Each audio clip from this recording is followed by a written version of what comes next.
J'ai commencé à vous parler depuis le dimanche passé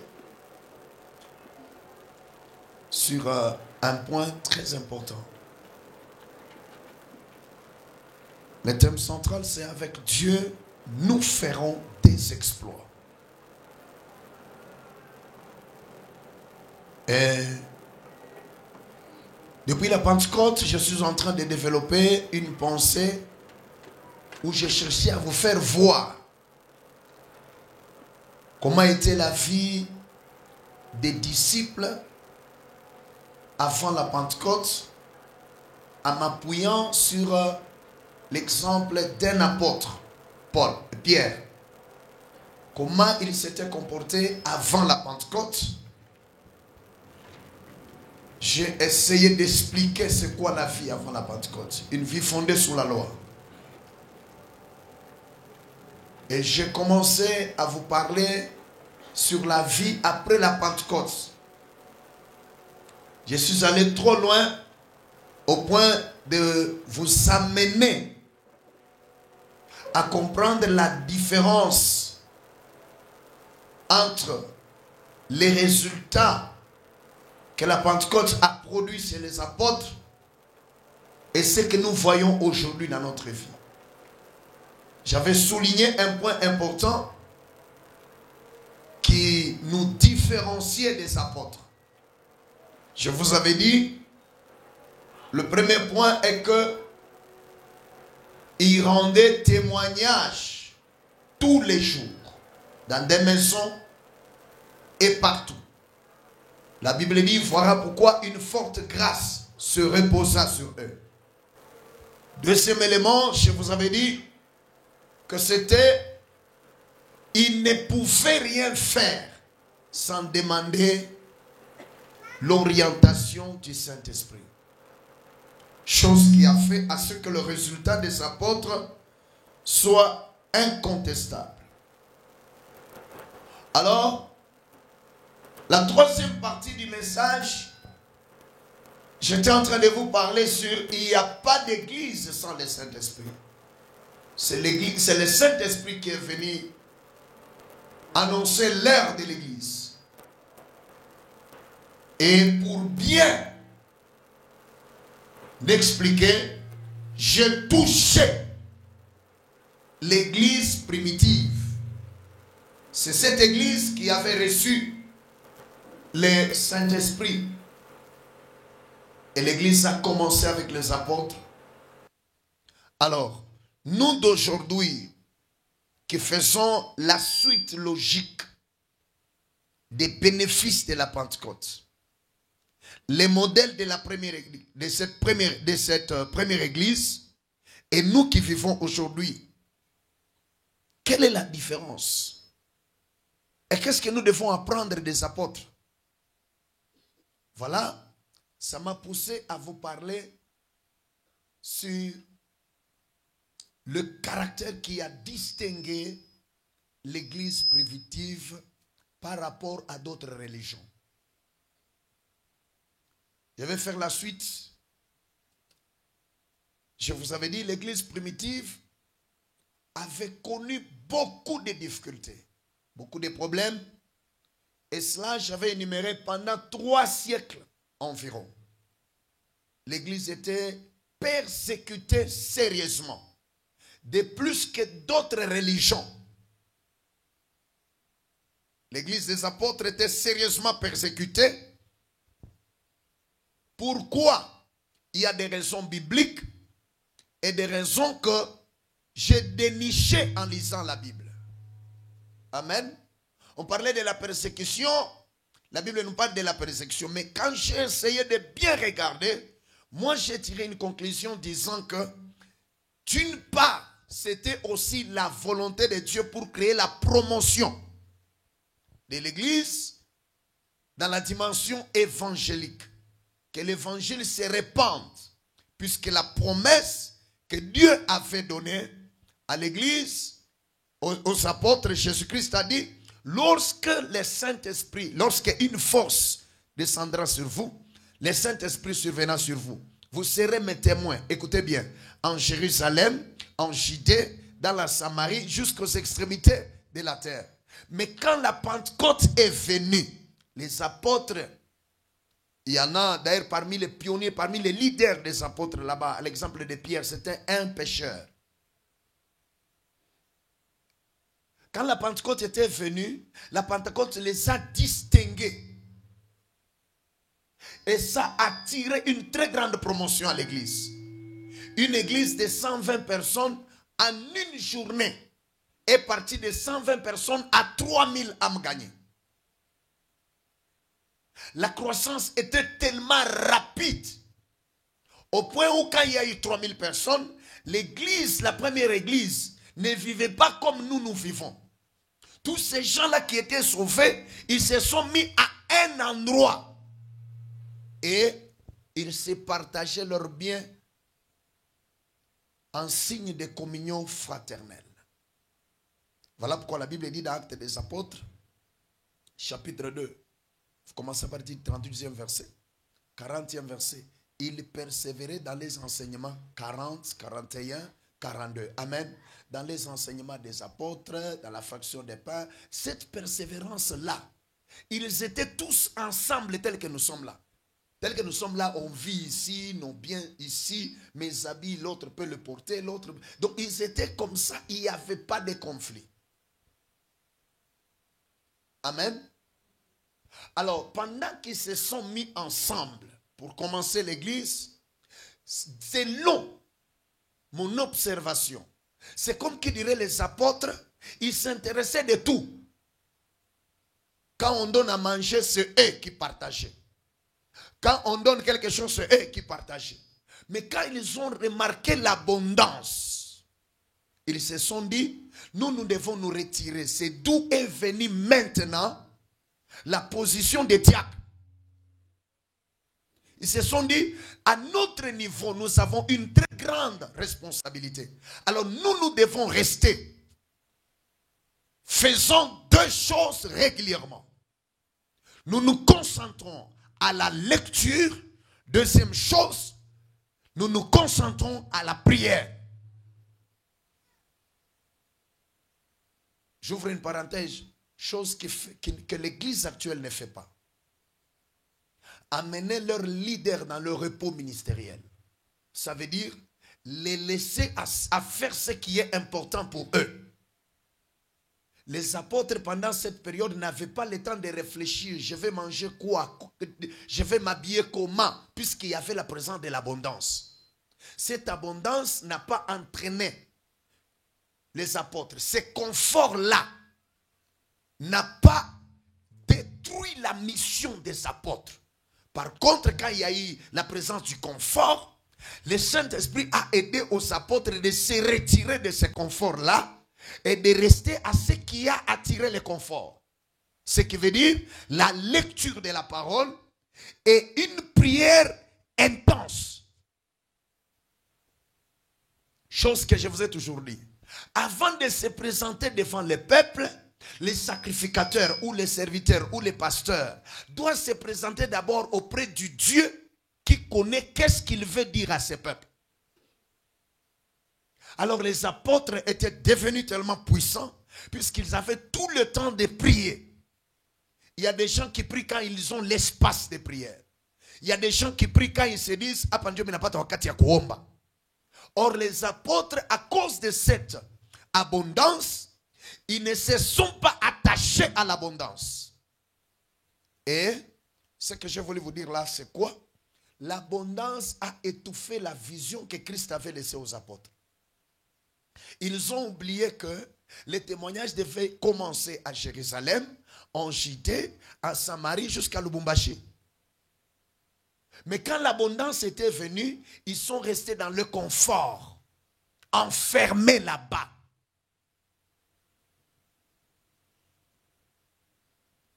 Ils mangeaient très bien, il ne manquait de rien. Alors, selon moi, c'est la chose qui a fait que Dieu puisse créer maintenant des opposants à ce qu'il faisait. Il cherchait à disperser les disciples. Pendant qu'ils fouillaient, pendant qu'on les arrêtait, pendant qu'on les persécutait, ça les permettait d'aller de ville en ville Et voilà pourquoi l'évangile est arrivé jusqu'ici. Pour rester dans les contextes bibliques, on les considérait comme des personnes exclusives. Ils étaient un peu bornés et leur enseignement constituait une menace. J'ouvre une parenthèse.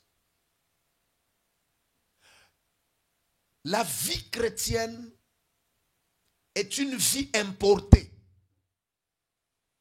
Je répète.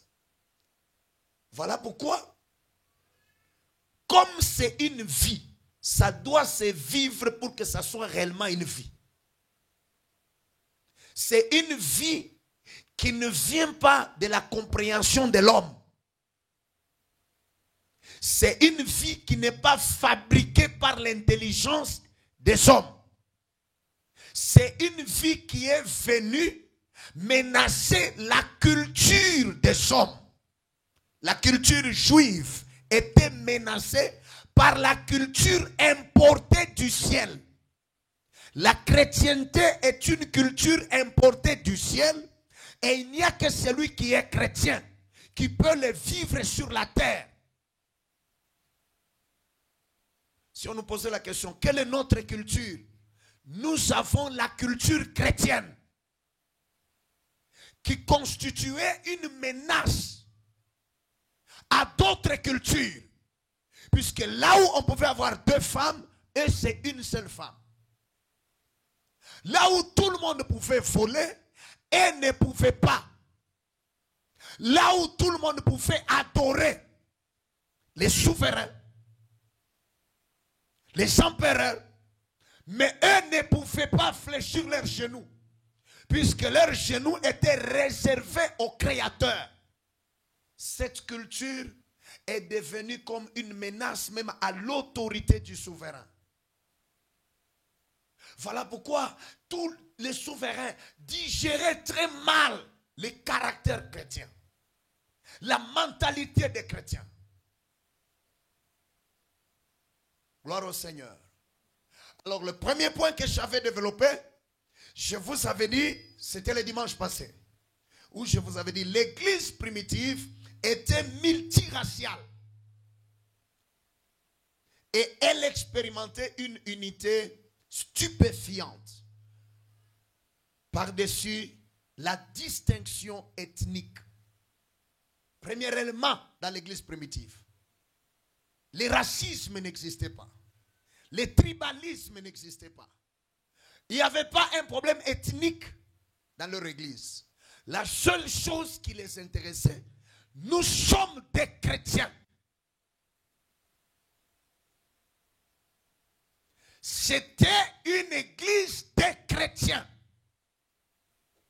La chrétienté était devenue leur culture, leur mode de vie, leur style de vie, leur manière de vivre sur la terre.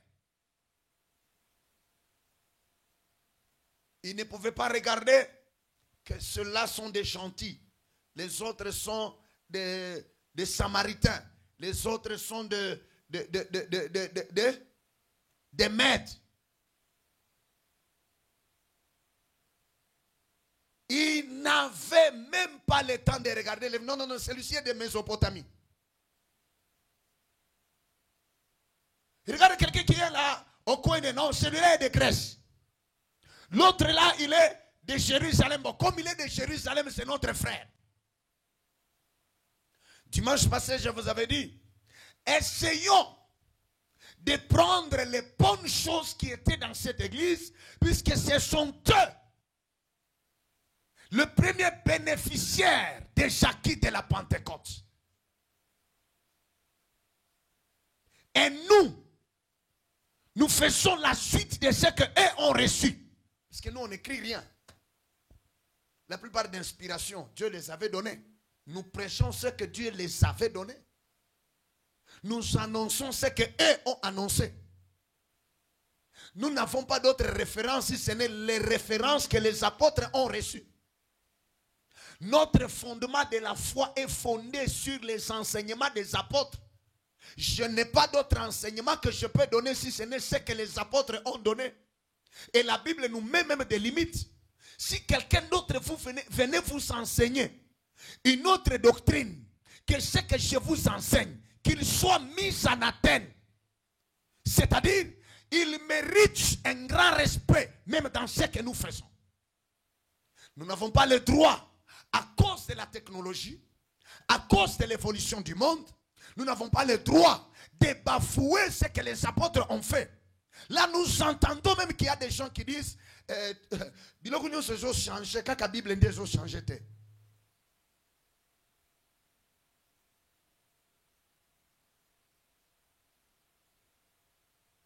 Il n'y a rien qu'on peut ajouter, si ce n'est par la grâce de Dieu, une inspiration qu'on peut recevoir de l'écriture. La Bible dit, toute écriture est inspirée de Dieu. Chers frères et sœurs, je vous supplie, au nom du Seigneur, nous ne faisons pas une église ici pour devenir des millionnaires. Et tu ne deviendras jamais millionnaire si telle n'est pas la volonté de Dieu. Tous on n'achètera pas. J'aimerais retourner toute personne à sa place.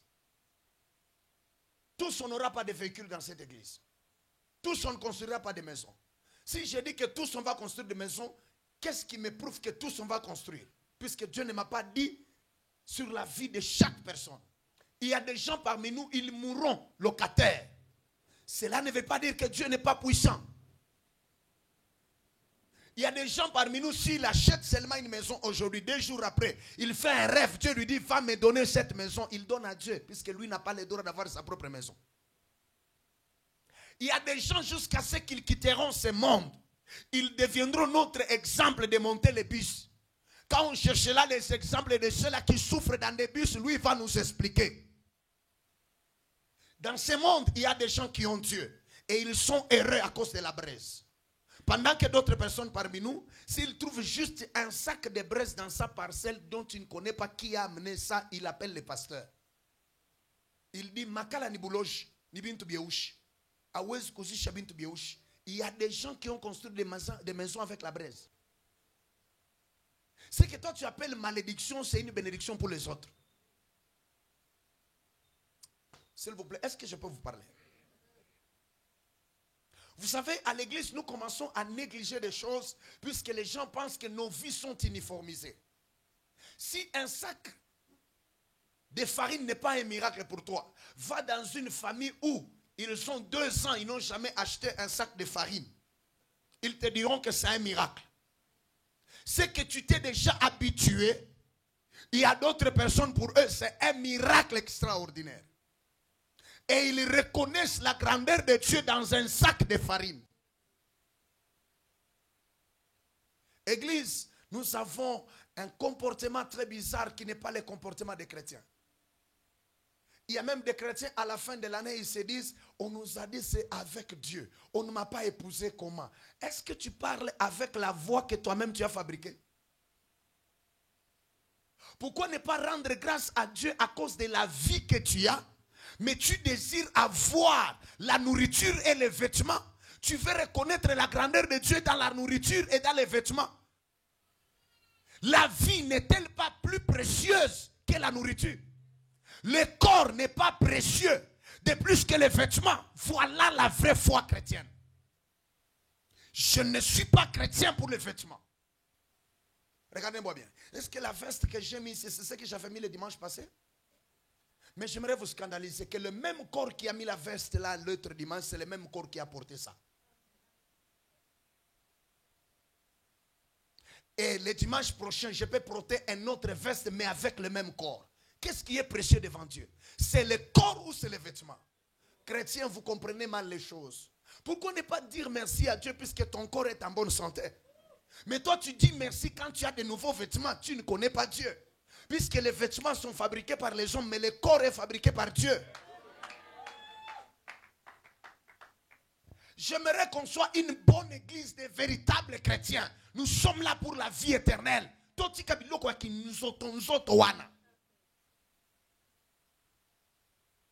Ce n'était pas facile dans l'église primitive. Il y avait des multimillionnaires qui sont venus à l'église. Ils ont pris leurs millions, ils ont amené à l'église. Ils ont accepté de devenir pauvres pour vivre avec les autres. Mais aujourd'hui, on a ici dans notre église, nous avons des petits problèmes. Vous savez quand j'appelle petits problèmes? Puisque moi, j'ai pris beaucoup pour l'église. J'ai pris beaucoup pour cette église. Il y a de cela 3 ans, Dieu m'a parlé qu'il y a des gens dans notre église qui ont les moyens. Même quand nous parlons dans les parcelles, dans notre église, il y a des gens qui peuvent de lui-même. Dans cette église, il y a des gens, de lui-même, il peut acheter la parcelle. Et nous ici, on s'étonne qui a acheté. C'est quand on n'a pas la compréhension de qui est Dieu par rapport à ta vie, tu vas faire tout avec raisonnement. J'aimerais vous donner un exemple. Tel que je suis là, si Dieu me dit, Serge, passe ici. Je ne suis pas plus intelligent que Dieu. Je n'ai pas de leçons, je n'ai pas de cours à donner à Dieu. C'est le Créateur qui me dit de passer ici. Humainement, c'est impossible puisqu'il n'y a pas de porte ici. Je n'ai plus le temps de dire à Dieu, Seigneur, en tout cas, soyons réalistes, soyons réalistes. Est-ce qu'ici, il y a une porte? D'ailleurs, il y a la table. Et puis, je connais Nzambe. Awa, porte zate, porte zawana. Nzambe, zala réaliste. C'est comme ça que la plupart des gens ne verront jamais Dieu dans d'autres dimensions. Dieu est multidimensionnel. Ce que tu penses qu'il est, c'est ce que toi tu crois qu'il est. Mais ce qu'il est lui-même, il est au-delà de ce que tu penses. Ici, s'il me dit passe, la simple des choses que je dois faire, c'est aller tout droit. C'est aller, passe. Si j'arrive ici, j'ai bloqué. Je reste ici puisqu'il m'a dit de passer. Et il y a même des gens qui peuvent me regarder et ils disent, ah, Kinzambe Nzambe, Okaniseko Koleka. Mais 3 minutes après, je me retrouve de l'autre côté. Nous, on a déjà vu des choses. J'entends audiblement une fois qu'il me dit, je te donne l'argent.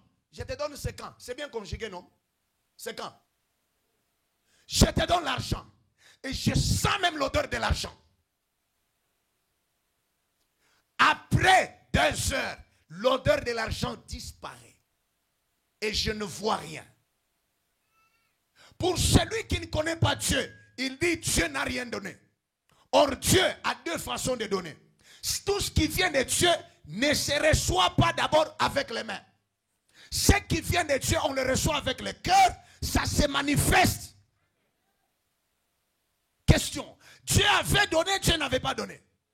Dieu avait donné. Et c'est 3 ans plus tard. Donc ce que j'avais reçu 3 ans plus tard, j'étais quelque part.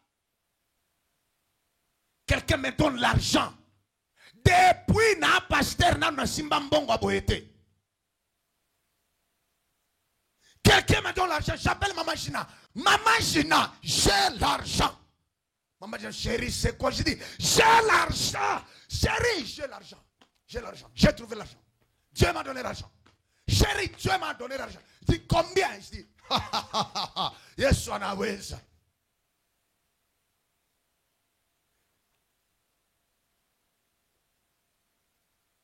Quand on te donne l'argent en dehors du pays, hein, il faut chercher comment faire venir ça dans ton pays. Puisqu'il y a montant et montant. Il y a des montants d'argent quand on te donne comme ça. Tu ne pars pas avec ça à l'aéroport. On va t'arrêter. Alors, je commence à chercher comment faire voyager l'argent.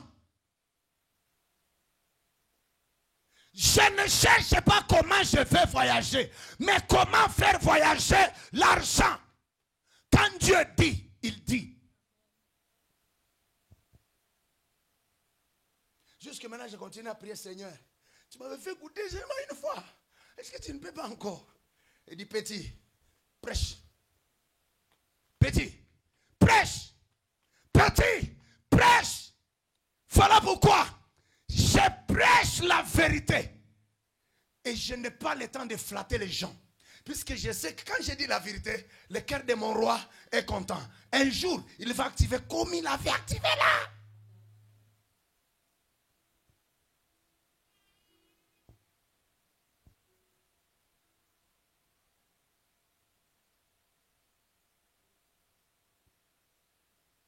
Église, Dieu, quand il promet quelque chose, il le réalise.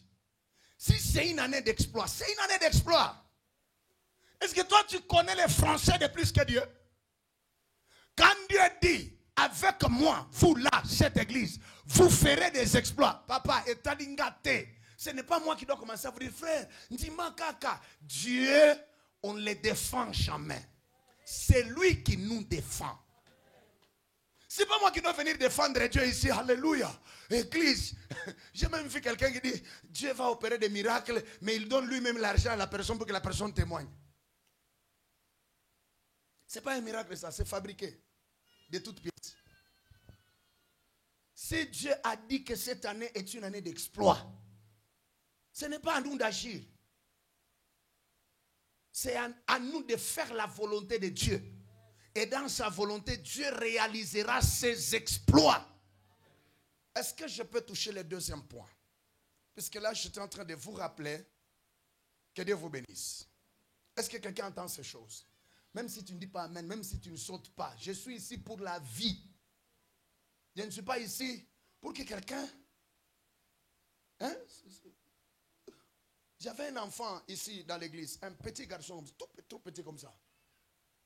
Lui, quand il commence à chanter, même si tu dormais, tu vas te réveiller. Hein? Trop petit, hein? Tu te rappelles? Hein? Et puis, il avait sa façon de danser.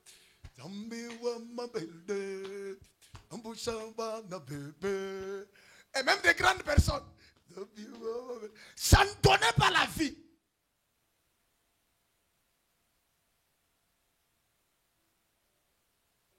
J'avais un ami pasteur. Bon, un ami, on l'appelle seulement ami comme ça. Quand il prêche, les gens ne disent pas des amens. Il cherche. Il dit au maman, maman, il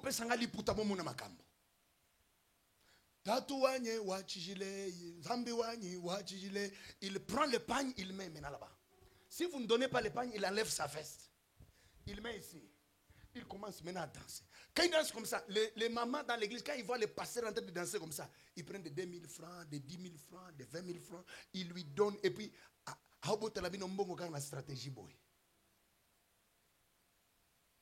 Dieu n'était pas dansant. Quand on fait ça de manière à glorifier Dieu, et quand on fait ça de manière stratégique, pour que les gens soient attirés et qu'ils donnent quelque chose, c'est un péché impardonnable. L'église n'est pas un endroit où on doit faire des théâtres. On n'a pas d'argent, on n'a pas d'argent. Si on n'a pas aujourd'hui, on ne manquera pas demain.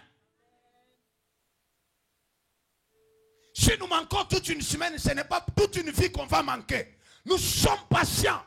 Voilà pourquoi j'ai chanté. Je suis patient, j'attends de toi.